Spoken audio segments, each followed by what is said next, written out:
多人以为徐凯是那种一提到感情话题就会瞬间变哑巴的男明星，毕竟这些年他被贴上了太多标签，绯闻男神、油腻霸总、耍大牌，但今天我要告诉你，真相完全不是这样的。就在最近的一场直播里，当有人提到谭松韵3个字的时候，徐凯的反应让评论区直接炸了。他没有慌，没有回避，甚至语气都没有变化，可就是这份太过平静的镇定，反而让粉丝们坐不住了。你猜怎么着？越是这样，大家越觉得这事儿没那么简单。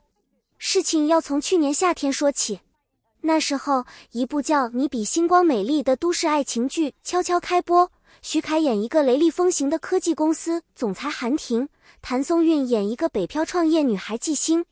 谁也没想到，这2个人往镜头前一站，就是教科书级别的 CP 感。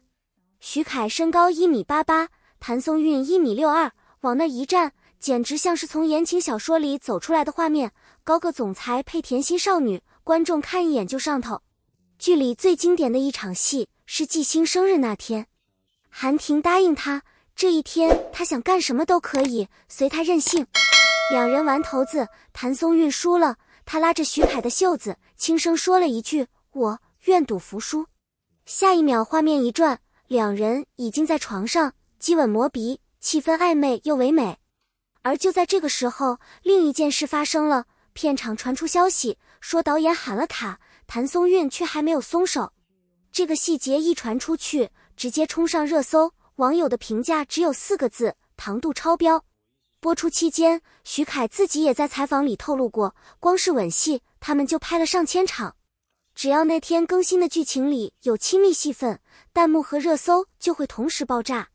这部剧后来连续多天稳坐收视榜前3，谭松韵和徐凯2个人的 CP 也顺理成章的成了去年夏天最火的荧幕情侣之一。但事情远没有这么简单，剧终究是剧，播完了热度会退，观众也会问，那2个人在现实里到底还有没有那种感觉？直到最近的这场直播，答案好像终于要揭晓了。直播里，徐凯先聊起了拍戏的日常。他说剧组对服装的复原特别用心，尤其是他很喜欢的那几套盔甲，每一处细节都不是随便糊弄的。他还提到，剧组里大家其实早就互相认识，根本不用花时间去熟悉彼此，那种默契是天然存在的。有观众追问片场是不是发生过什么特别搞笑的事，徐凯却直接否认了。他说大家都在专心工作，没有那么多花边故事。听到这儿，弹幕已经开始不服气了，你确定吗？那些糖不是演出来的？真正的高潮是聊到和谭松韵搭戏的部分。有观众直接在弹幕里问，跟谭老师拍了那么多亲密戏，到底拍了多少场？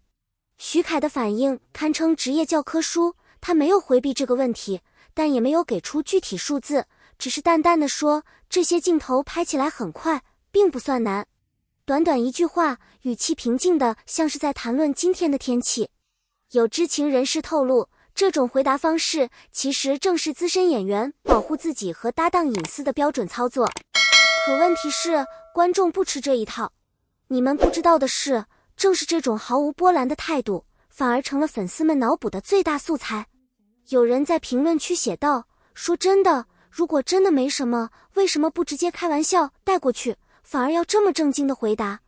这种反差感比任何一句撒糖发言都更有杀伤力。如果你也觉得这件事不简单，记得点个赞，让更多人看到这个故事。直播继续往下聊，徐凯谈到了角色塑造。他说自己很喜欢韩婷这个角色的成长弧线，从一个带着少年气的男孩，一步步变成真正扛得起责任的男人。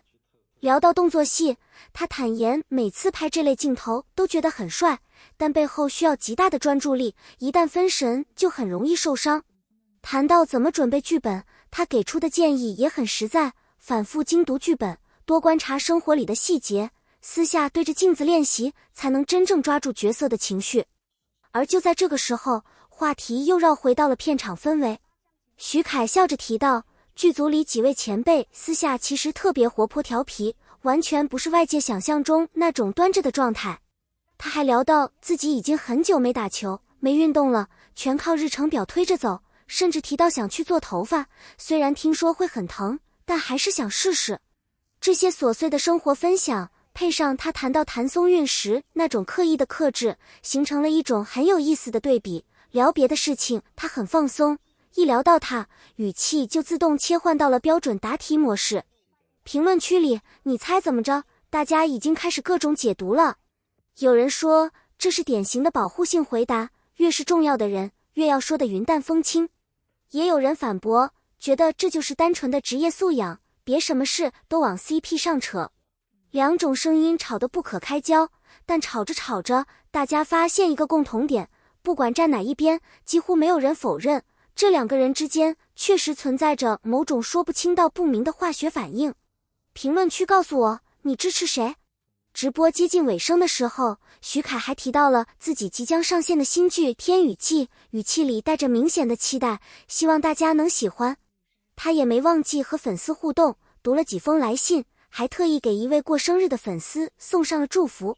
整场直播下来，他的状态始终松弛又真诚，唯独谈到谭松韵的那几秒钟，多了一份说不出的谨慎。直到多年后，也许大家才能知道这份谨慎背后到底藏着什么。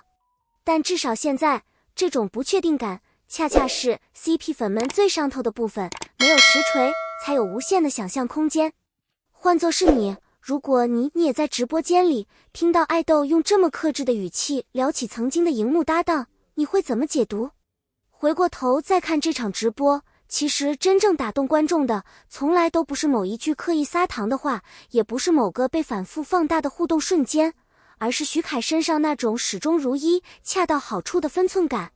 在如今这个流量至上、情绪放大的时代，很多艺人为了制造话题，往往会刻意迎合观众的期待，甚至主动模糊作品和现实之间的界限。但徐凯却始终保持着一种难得的清醒，他知道什么时候该分享，什么时候该克制，知道如何回应观众的热情，却又不会让任何一句话越过职业的边界。这种克制并不是冷淡，而是一种对作品、对搭档、对粉丝都负责任的成熟态度。也正因为如此，他反而赢得了更多人的尊重。第二个让人印象深刻的地方，则是他和谭松韵之间那种完全不需要刻意营业的默契。真正有感染力的 CP 感，从来不是靠甜言蜜语堆砌出来的，也不是靠频繁互动刻意制造出来的，而是体现在那些最自然、最真实的细节里。一个眼神，一句顺势接上的回答，一次默契的笑容，都比任何刻意设计的桥段更有说服力。正因为他们没有拼命证明彼此有多亲密，观众反而更容易相信那份自然流露出的舒适感。而最让人感慨的，其实还是观众的情感本身。为什么直到今天，依然有那么多人对这对荧幕 CP 念念不忘？原因或许很简单，因为大家曾经真心相信过那份美好。观众怀念的，并不仅仅是两个演员，而是那段陪伴自己度过某个阶段的故事、情绪和心动。当一部作品真正打动人心时，它留下来的从来不只是播放量和热搜数据，更是一份能够被时间反复唤醒的情感记忆。这种情感连接，远比任何短暂的话题热度更加珍贵，也更加难得。好了，以上就是今天的分享。如果你也曾被他们的默契打动，或者对这场直播有不同的看法，欢迎在评论区留下你的观点，我们一起聊聊。我们下期再见。